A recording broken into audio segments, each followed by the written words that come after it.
할렐루야! 오늘 우리가 함께 읽고 묵상할 말씀은 에베소서 3장 1절에서 13절까지 말씀입니다.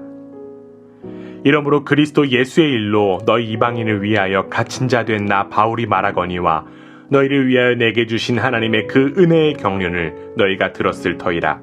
곧 계시로 내게 비밀을 알게 하신 것은 내가 먼저 간단히 기록함과 같으니 그것을 읽으면 내가 그리스도의 비밀을 깨달은 것을 너희가 알 수 있으리라.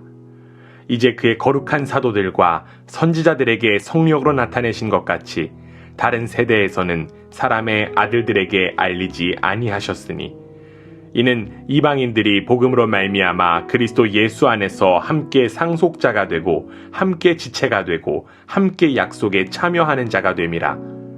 이 복음을 위하여 그의 능력이 역사하시는 대로 내게 주신 하나님의 은혜의 선물을 따라 내가 일꾼이 되었노라.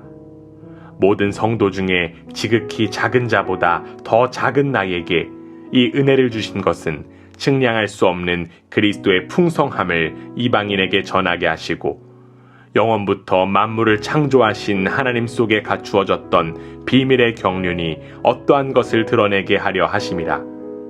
이는 이제 교회로 말미암아 하늘에 있는 통치자들과 권세들에게 하나님의 각종 지혜를 알게 하려 하심이니 곧 영원부터 우리 주 그리스도 예수 안에서 예정하신 뜻대로 하신 것이라.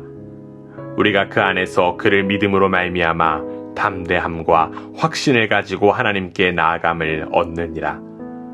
그러므로 너희에게 구하노니 너희를 위한 나의 여러 환난에 대하여 낙심하지 말라. 이는 너희의 영광이니라. 아멘. 주님의 사랑을 받아 삶의 목적과 방향이 바뀌어 하나님의 뜻을 향해 살아가는 여러분 모두의 삶을 주님의 이름으로 축복합니다. 많은 그리스도인의 고백 가운데 하나는 하나님의 영광을 위해 살겠다라는 것입니다. 하나님의 영광이라고 하는 것은 하나님의 살아계심을 나타내는 것입니다. 하나님의 영광을 위하여 살기로 결단한 사람들 가운데 이렇게 생각하는 이들도 있습니다. 내가 부와 명예를 누릴 수 있는 자리에 있으면 하나님의 영광이 나타나겠지. 높은 자리에 올라가야 하나님의 영광을 나타낸다라고 여기는 것입니다. 물론 이러한 생각과 태도도 하나님의 영광을 나타내는 일이지만 오늘 본문의 사도 바울의 고백은 사뭇 다릅니다. 에베소 교회를 향해 편지를 보낸 바울은 로마 감옥에 갇혔습니다. 그러나 그는 자신이 처한 상황이 영광스러운 일이라고 고백합니다. 오늘 본문 13절입니다. 그러므로 너희에게 구하노니 너희를 위한 나의 여러 환난에 대하여 낙심하지 말라. 이는 너희의 영광이니라. 사실 바울의 투옥은 고난이었지 영광스러운 일이 될 수는 없습니다. 세상의 기준으로는 당연히 납득하기 어렵습니다. 투옥된 일은 오히려 하나님의 영광을 가리는 것처럼 느껴지기도 합니다. 그러나 바울의 관점은 달랐습니다. 바울은 투옥이 다른 일 때문이 아니라 예수 그리스도 때문이라고 하는 사실을 분명하게 알았기 때문입니다. 예수님은 산상수훈을 통해 이렇게 말씀하셨습니다. 마태복음 5장 10절입니다. 의를 위하여 박해를 받는 자는 복이 있나니 천국이 그들의 것임이라. 의가 되신 예수님 때문에 박해를 받는 사람들은 복이 있다라고 예수님은 말씀하셨습니다. 예수님 때문에 받는 박해가 왜 복이 되는 것일까요? 다름 아니라 예수님께서 바로 박해를 받으신 분이시기 때문입니다. 예수님은 하나님의 사랑과 정의를 나타내기 위하여 스스로 박해받으셨습니다. 그렇기 때문에 예수님을 위해서 박해를 받는다라고 하면 예수님과 함께하는 일이기 때문에 복이라고 말씀하신 것입니다. 같은 관점에서 사도 바울도 자신이 받은 투옥이라고 하는 이 환난이 영광이라고 고백한 것입니다. 사도 바울이 자신이 투옥된 것이 영광이라고 고백한 또 다른 이유도 있었습니다. 그의 투옥은 이방인의 구원을 위한 사명으로 인한 것이기 때문입니다. 바울에게는 사도적 사명이 있었습니다.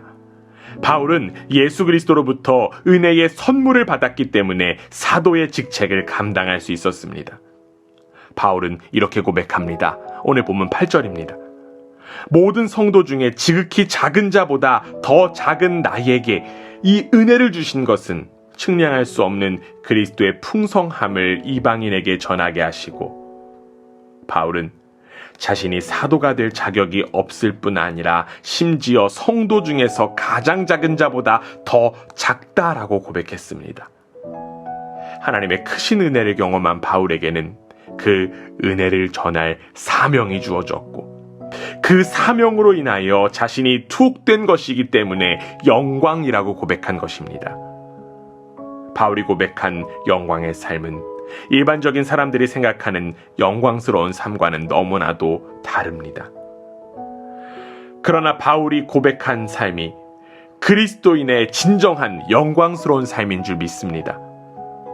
세상의 기준으로는 미련해 보이고 어리석어 보일지는 몰라도 주님으로 인하여 받는 박해가 가장 큰 축복임을 그는 분명하게 알았습니다.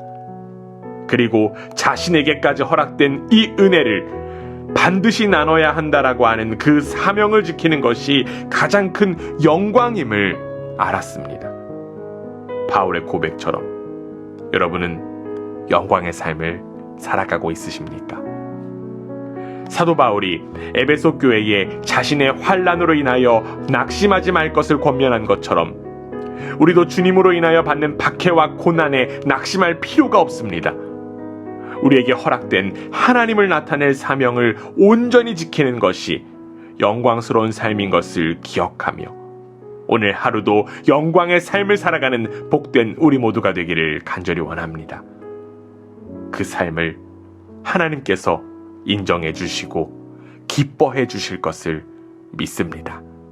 아멘.